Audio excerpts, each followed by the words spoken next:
अस्सलाम वालेकुम। वीडियो का टाइटल और थंबनेल आप लोगों ने देख लिया होगा। आज हमारी जो डिस्कशन है वो प्लास्टिक सर्जरी के ऊपर है, क्योंकि हमारे साथ साथ मौजूद हैं जो आपको प्लास्टिक सर्जरी के बारे में पूरी डिटेल बताएंगे। इसके कौन से हैं एडवांटेजेस, डिसएडवांटेजेस, और कितना रेजिडेंसी पे टाइम लगता है, और रेजिडेंसी करने के बाद आप लोग किन किन कंट्रीज में जा सकते हैं। Each and everything about plastic surgery इंशाल्लाह आज हम कवर करेंगे। अस्सलाम वालेकुम सर। वालेकुम सलाम। क्या हाल है? अल्हम्दुलिल्लाह सर, आप हमारे ऑडियंस के लिए थोड़ा सा आप इंट्रोडक्शन अपने बारे में बता दें। मेरा नाम डॉक्टर मुश्तबा परवेज़ है। मैं प्लास्टिक सर्जन। मैंने अपना जो एमबीबीएस था वो इसरा यूनिवर्सिटी से किया था, हैदराबाद से, और जॉब भी वहीं से की। और उसके बाद फिर मैंने पोस्ट ग्रेजुएशन अपनी प्लास्टिक सर्जरी के अंदर वो डाउ यूनिवर्सिटी सिविल हॉस्पिटल कराची से की। ठीक है। अपनी पोस्ट ग्रेजुएशन करने के बाद मैं फॉर्चुनेट था कि मुझे हैंड सर्जरी की फेलोशिप मिली इस्तांबुल के अंदर, और मैं वो करके आया। उसके बाद मैं दोबारा से फॉर्चुनेट भी था और मैंने इस पे ज़रा हार्ड वर्क भी किया था, तो मुझे कॉस्मेटिक सर्जरी की फेलोशिप जो है वो भी मुझे मिली सऊदी अरब रियाद के अंदर। ठीक है। और अभी रिसेंटली जो मैंने रिसर्च वर्क किया, फिर मैं उस पर पेपर प्रेजेंट करके भी आया सिंगापुर के अंदर अभी इसी साल में, लास्ट वीक के अंदर। और अभी मैं कराची के अंदर और हैदराबाद के अंदर दोनों जगह प्लास्टिक सर्जरी, कॉस्मेटिक सर्जरी की सर्विसेज प्रोवाइड करता हूँ, और एंडस मेडिकल कॉलेज के अंदर सीएन रजिस्ट्रार। सर, इनका ड्यूरेशन कितना है? एमबीबीएस होगी 5 साल की, 1 साल का हो गया। उसके बाद जो रेजिडेंसी आपने की होगी वो 5 साल की थी या 6 साल की थी? अच्छा, प्लास्टिक सर्जरी की रेजिडेंसी 5-6 ईयर्स की ही है, इससे कम की है नहीं। पूरे पाकिस्तान के अंदर 5 या 6 ईयर्स से कम की का कोई प्रोग्राम नहीं है। ठीक है। तो आपको हाउस जॉब के बाद 5 ईयर्स अपने 6 ईयर्स, 6 ईयर्स यूँ कि 5 ईयर्स की आपकी ट्रेनिंग है, छठा साल आपको एग्जाम क्लियर करते करते इतना टाइम निकल जाता है कि आप उसको 6 ईयर्स ही कह लें। सर, उसके बाद जो फेलोशिप आपने की है वो फिर पेड होती है या अनपेड होती है? उसमें आपके पास डिफरेंट ऑप्शन हैं। दुनिया भर के अंदर पेड फेलोशिप्स भी हैं, अनपेड फेलोशिप्स भी हैं, वो बहुत सारे ऑप्शन हैं। अच्छा, सर जो पहला सवाल मेरा ये है आपसे कि आप स्कोप के बारे में बताइए। प्लास्टिक सर्जरी का क्या आप पाकिस्तान में स्कोप लगता है या आउट ऑफ कंट्री ज्यादा इसका स्कोप है? अगर पाकिस्तान में स्कोप है तो किन किन जो सिटीज है उनमें आपको ज्यादा स्कोप लगता है इसका? प्लास्टिक सर्जरी क्योंकि एक बहुत वास्ट फील्ड है, तो इसका स्कोप हर जगह पे है, ग्लोबली भी और पाकिस्तान के अंदर स्पेशली स्कोप इसका है, और ये अभी बहुत इमर्जिंग फील्ड है। अब प्लास्टिक सर्जरी के अंदर देखिए दो डिवीजन हैं, एक रिकंस्ट्रक्टिव सर्जरी और एक कॉस्मेटिक सर्जरी। तो आपके पास बहुत सारे ऑप्शन होते हैं कि आप किसी भी डायरेक्शन को चूज, किसी भी डायरेक्शन में जाके किसी भी फील्ड में प्लास्टिक सर्जरी के अंदर चूज कर सकते हैं। अब हमारे पास कंजेनाइटल डिफॉर्मिटीज हमारे जो पाकिस्तान में सिंध के अंदर बहुत सारी है। ठीक है। इसमें क्लेफ्ट लिप है, क्लेफ्ट पैलेट है, हैंड की एबनॉर्मलिटीज हैं, फिर जेनेटल एबनॉर्मलिटीज हैं, और फिर साथ में साथ साथ बर्न्स की बहुत सारे केसेस हैं। तो प्लास्टिक सर्जरी में ये सारी चीजें भी बहुत कवर होती हैं आराम से। और प्रॉब्लम एक और क्या है पाकिस्तान में और स्पेशली सिंध के अंदर, प्लास्टिक सर्जन्स की सिवियर शॉर्टेज है। ठीक है। आपको कराची के अंदर प्लास्टिक सर्जन मिलेंगे, हैदराबाद के अंदर प्लास्टिक सर्जन कुछ मिल जाएंगे, उसके बाद एक बहुत बड़ा गैप। ठीक है। आपको एक आध कहीं ना कहीं मिल जाएंगे, लेकिन ऐसा नहीं है कि डेडिकेटेड प्लास्टिक सर्जन किसी फील्ड की साइड के अंदर मौजूद है। मतलब आप ये समझिए कि पाकिस्तान में अभी इसका स्कोप है। इसको बहुत ज़्यादा है, और शॉर्टेज प्लास्टिक सर्जन की बहुत ज़्यादा है, पेशेंट लोड बहुत ज़्यादा है और प्लास्टिक सर्जन बहुत कम है। सर, दूसरा दूसरा सवाल ये कि अर्निंग के लिहाज से भी बंदा सोच रहा होता है। जब एमबीबीएस कर लेता तो रेजिडेंसी से पहले वो सोच रहा होता है कि किस ब्रांच में जाऊं जहाँ पे पैसे भी हों और इतनी हैक्टिक ड्यूटीज भी ना हो, वर्क लाइफ बैलेंस भी हो और अर्निंग भी अच्छी हो। तो आप प्लास्टिक सर्जरी के बारे में क्या कहना चाहेंगे कि उसमें अर्निंग के लिहाज से वो अच्छी फील्ड है या नहीं है? हाँ, देखिए, plastic surgery one of the top paying fields है, इसमें कोई शक नहीं है। But life time management, work life balance जो है वो आपको सीखना होता है विद टाइम। जितना ज़्यादा आप काम करते हैं उतना ज़्यादा अर्न करते हैं, सीधे सीधा सा एक वो है। लेकिन इसमें ये है कि देखिए हार्ड वर्क तो करना है ना। ठीक है। किसी भी फील्ड में पाकिस्तान के आपके इकोनॉमिक सिचुएशंस आप सबको पता है, तो उस हिसाब से आपको सब चीज़ें मैनेज करनी होती हैं। इतना सीधा सवाल नहीं है कि हाँ, ग्लोबली तो बहुत टॉप पिंक फील्ड्स हैं, लेकिन पाकिस्तान में भी चीज़ें बदल जाती हैं, यहाँ की डायनामिक्स थोड़े से डिफरेंट हैं। सर, जो तीसरा सवाल ये है वो कि इंडक्शन यहाँ पे पाकिस्तान में इजी प्लास्टिक सर्जरी में मिल जाती है या नहीं मिलती? जैसे दूसरी फील्ड है जैसे न्यूरो सर्जरी, वहाँ पे तो इंडक्शन मतलब मिलना थोड़ी सी मुश्किल हो जाती है, थोड़ी सी नहीं बल्कि बहुत ज्यादा मुश्किल हो जाती है। और प्लास्टिक सर्जरी के बारे में आप बताइए इसमें कैसे मिलते हैं? सिंध के अंदर प्लास्टिक सर्जरी के सेंटर्स कम है। देखिए ओवरऑल पाकिस्तान में भी कम ही है ओवरऑल, लेकिन सिंध के अंदर कम है। हैदराबाद के अंदर एक ही सेंटर है जो प्लास्टिक सर्जरी की रेजिडेंसी ट्रेनिंग देता है, और कराची के अंदर भी 6 से 7 सेंटर्स ही है जो ये ट्रेनिंग प्रोवाइड करते हैं। तो अब प्रॉब्लम यहाँ पे ये आती है कि कंपटीशन बढ़ जाता है, ठीक है, क्योंकि पूरे सिंध से लोग जो है वो कराची की तरफ जाते हैं इंडक्शन के लिए। और एक किसी भी सेंटर में 1 या 2 सीटें ही साल में आ रही होती हैं, 2 से 3 इतनी आ रही होती हैं, ठीक है। तो कंपटीशन बढ़ जाता है, और एट द एंड फिर जो है वो आप पास करते हो तो आपका इंडक्शन मिल जाता है। तो ये है, थोड़ा टफ है, ऐसा नहीं है कि बहुत ही ईज़ी है, क्योंकि सेंटर्स कम है तो कंपटीशन। ये बताइएगा कि बेस्ट हॉस्पिटल आप क्या समझते हैं कि कौन से हैं प्लास्टिक सर्जरी के लिहाज से ऑल ओवर पाकिस्तान? ट्रेनिंग के हिसाब से, जी। अच्छा ट्रेनिंग के हिसाब से तो देखें बहुत सारे सेंटर्स हैं जो अच्छे हैं, ठीक है। आगा खान अच्छी ट्रेनिंग कराता है, नेशनल अच्छी ट्रेनिंग कराता है।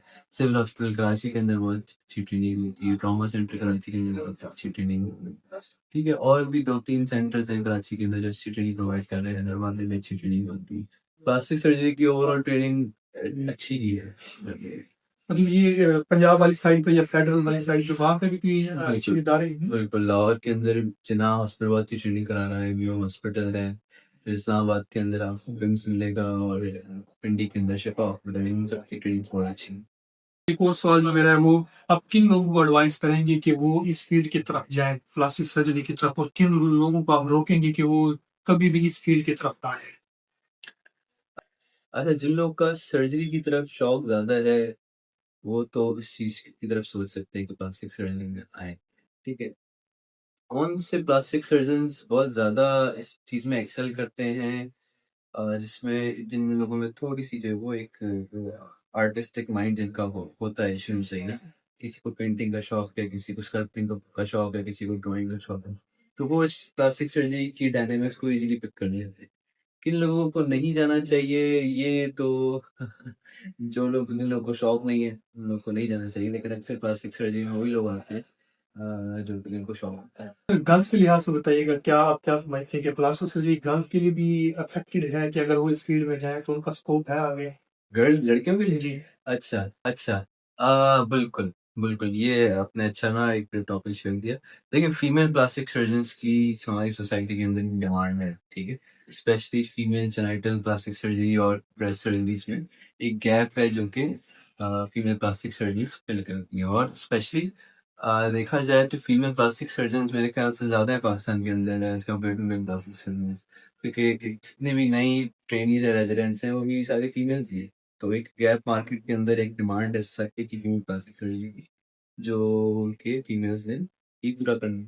तो बिल्कुल मैं एनकरेज करूँगा कि जितने भी फीमेल्स हैं वो प्लास्टिक सर्जरी करें। सर एक और सवाल है कि आपने किस चीज़ को देखते हुए प्लास्टिक सर्जरी की तरफ अपना कदम उठाया? मतलब आप किस चीज़ ने इंस्पायर किया प्लास्टिक सर्जरी की तरफ? अच्छा, मैं जब एमबीबीएस हाउस जब मैं था तब मेरा पहला इंटरेक्शन हुआ था प्लास्टिक सर्जरी से। मुझे जो चीज़ प्लास्टिक सर्जरी के बाद जिस चीज़ ने सबसे ज़्यादा अट्रैक्ट किया था वो 2 चीज़ें थी। एक तो माइक्रो सर्जरी थी और दूसरी कॉस्मेटिक सर्जरी। माइक्रो सर्जरी वो चीज़ होती है जब आप बिल्कुल अपने सर्जिकल लूप्स लगा के या माइक्रोस्कोप लगा के फिर छोटी-छोटी वेसल्स स्ट्रक्चर्स को रिपेयर करते हैं, नर्व्स को रिपेयर करते हैं, तो वो मेरे लिए बहुत फ़ैसिनेटिंग था, ठीक है।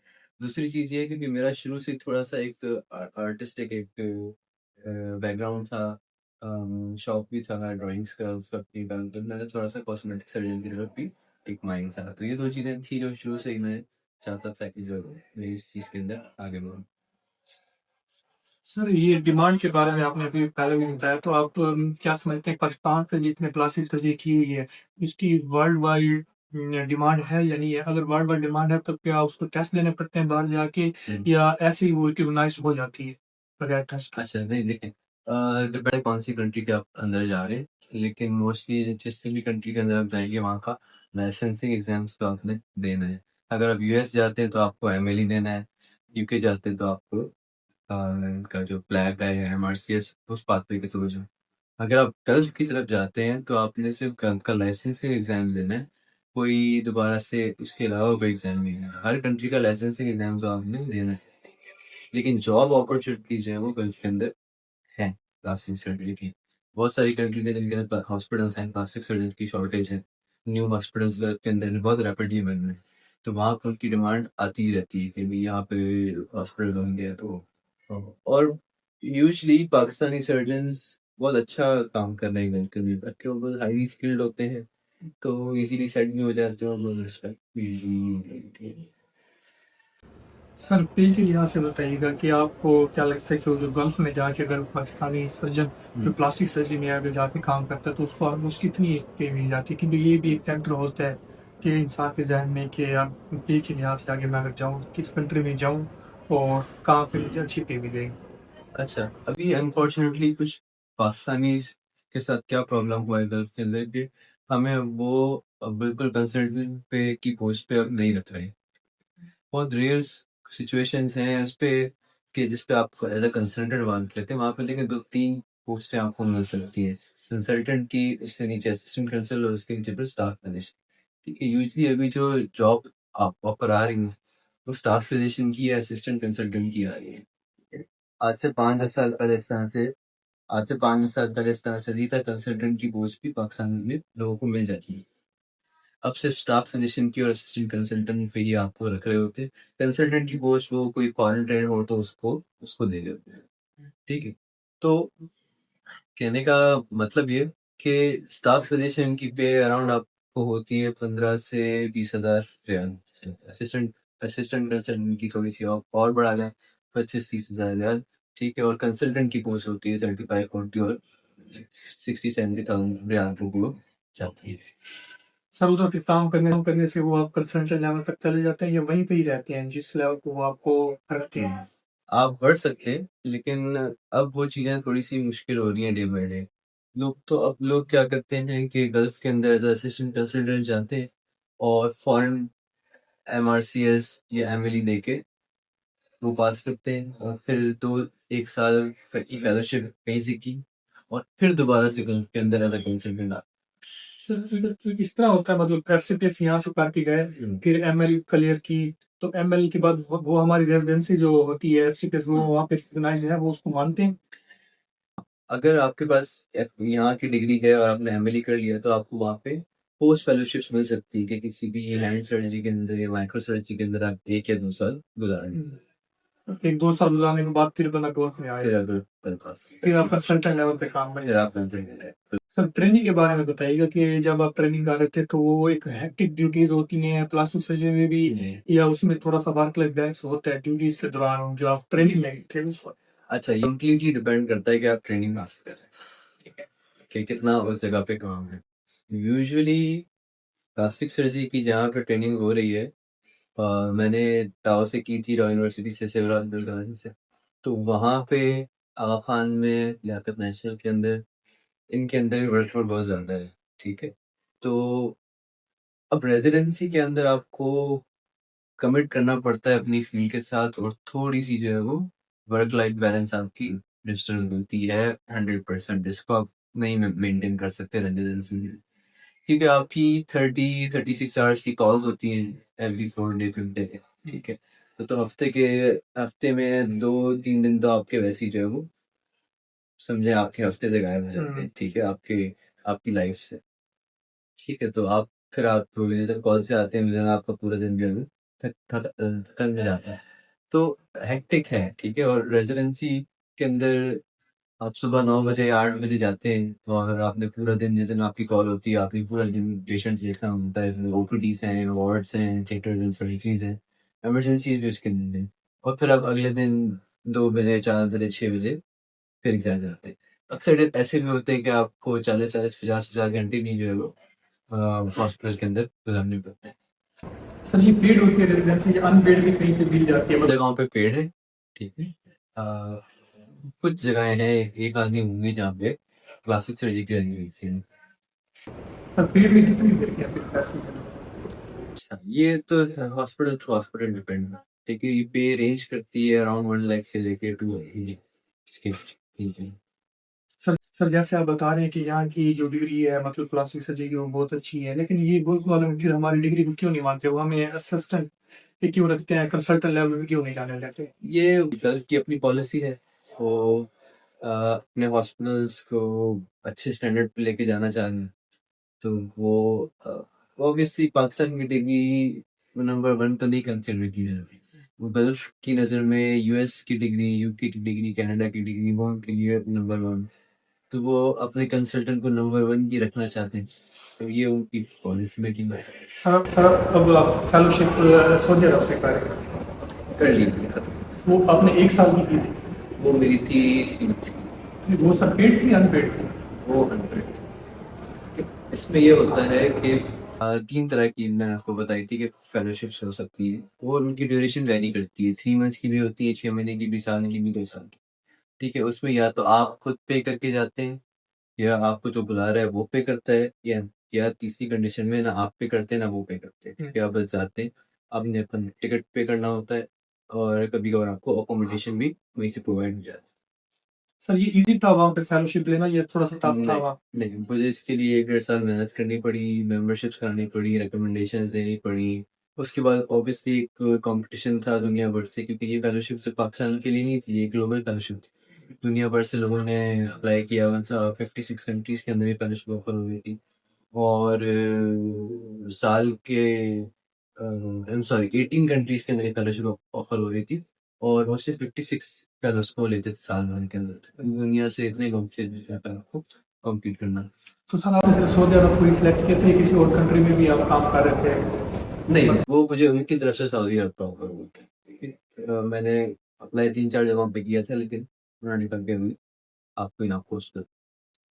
सर आप क्या समझते हैं 2025 में अगर एक एमबीबीएस का स्टूडेंट है जो हमारी वीडियो देख रहा है, क्या उसको प्लास्टिक सर्जरी की तरफ अभी जाना चाहिए? वर्थ इट है कि वो पाकिस्तान से अपनी प्लास्टिक सर्जरी करे और उस पर अपना कैरियर परस्यू करे? डिपेंड करता है सारा कि आपका एंड गोल क्या है। ठीक है, अगर आपने पाकिस्तान के अंदर सेटल होना है तो आप बिल्कुल इस फील्ड में आए, यहाँ से ट्रेनिंग करें। अगर आपका गोल ही यही है कि आपने जाना ही बाहर है, अभी से आपका माइंड ये है एमबीबीएस के दौरान कि आपने बाहर सेटल होना है, फिर आप कोशिश करें कि आपको रेजिडेंसी बाहर ही मिले। लेकिन रेजिडेंसी बाहर मिलना कोई आसान चीज़ नहीं है। ठीक है, बहुत मुश्किल है, स्पेशली प्लास्टिक सर्जरी की रेजिडेंसी मिलना बहुत मुश्किल है। हाँ, आप ये एक वे बना सकते हैं कि आप रेजिडेंसी यहाँ से करें, ट्रेनिंग यहाँ से करें और फिर बाहर का एग्जाम भी साथ में आपने अगर एमबीबीएस के दौरान ही दिया हुआ है, फिर तो बहुत बोनस है आपके लिए कि आपने एमबीबीएस में एमएलई दिया हुआ है, फिर आपने रेजिडेंसी यहाँ से की। तो अब आपने क्योंकि एमएलई दिया हुआ है, अब आप वहाँ से 1-2 साल की फेलोशिप करेंगे और फिर या तो वहीं सेटल हो जाएं या तो गल्फ में वापस आके अलग सेटल। सर वो फिर फेलोशिप पेड होती है या अनपेड होती है जो वो अगर पेड होती है।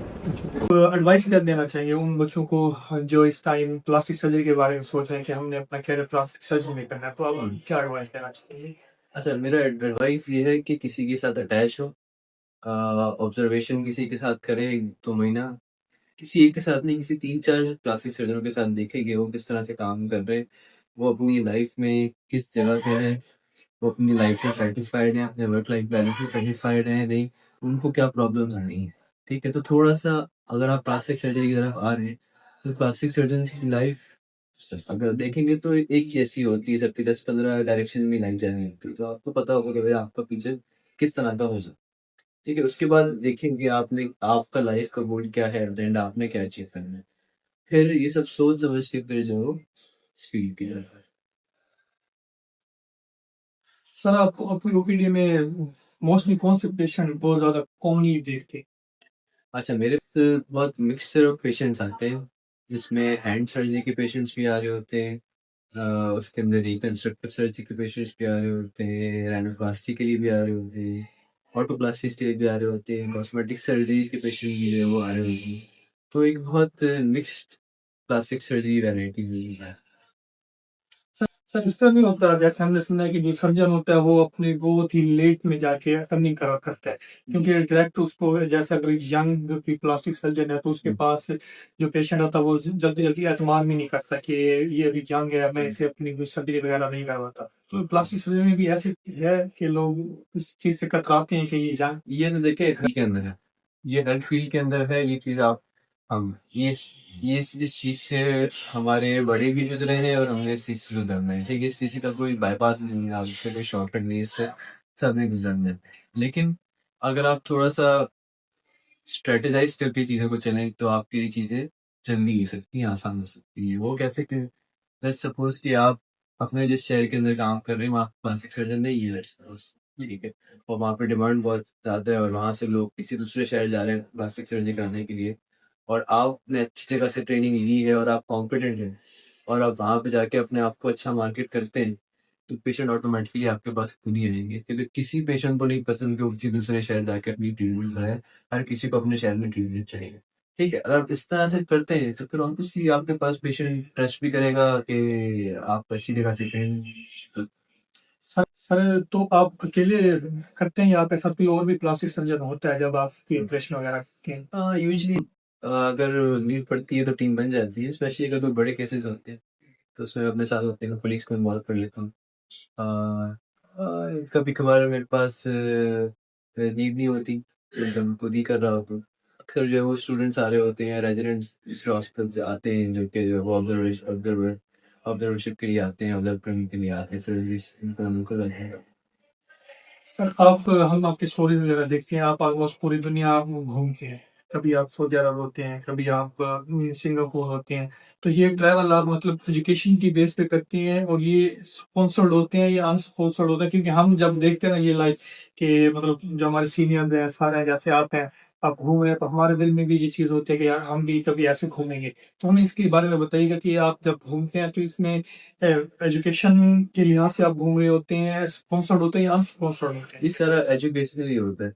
अ, अम, मैं जितना भी अब तक ट्रैवल किया हूँ पिछले स्पेशली पिछले 4-5 महीने में मेरी ट्रैवलिंग अपने वर्क से रिलेटेड एप्लीकेशन से रिलेटेड ज़्यादा होगी। ठीक है, इसमें जैसे इस्तांबुल जाना हुआ था 3 मंथ्स का के लिए, फिर रियाज में 3 मंथ था, उसके बाद में मैं कतर में भी था, फिर सिंगापुर में भी। तो ये सारी एजुकेशन के साथ थी।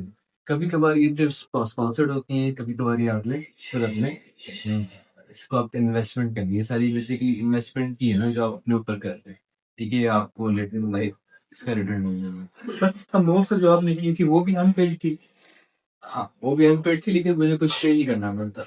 मैं वहाँ से फाइनेंशियल आउटकम लेके नहीं आया था, लेकिन मैं इतनी इतना सीख के आ गया था कि मुझे वहाँ से पे नहीं मिलती तो मैं यहाँ पे आके उतनी इनकम जनरेट कर सकती। सर वो भी एक उसको लेने के लिए इस्तांबुल वाली फेलोशिप के लिए वो भी हार्ड टास्क था या वो इजी हाँ, निकल नहीं गया? आपको उसके लिए भी अप्लाई करना होता है, आपकी एप्लीकेशन अप्रूव होती है, उसके बाद फिर आपको बुलाते हैं।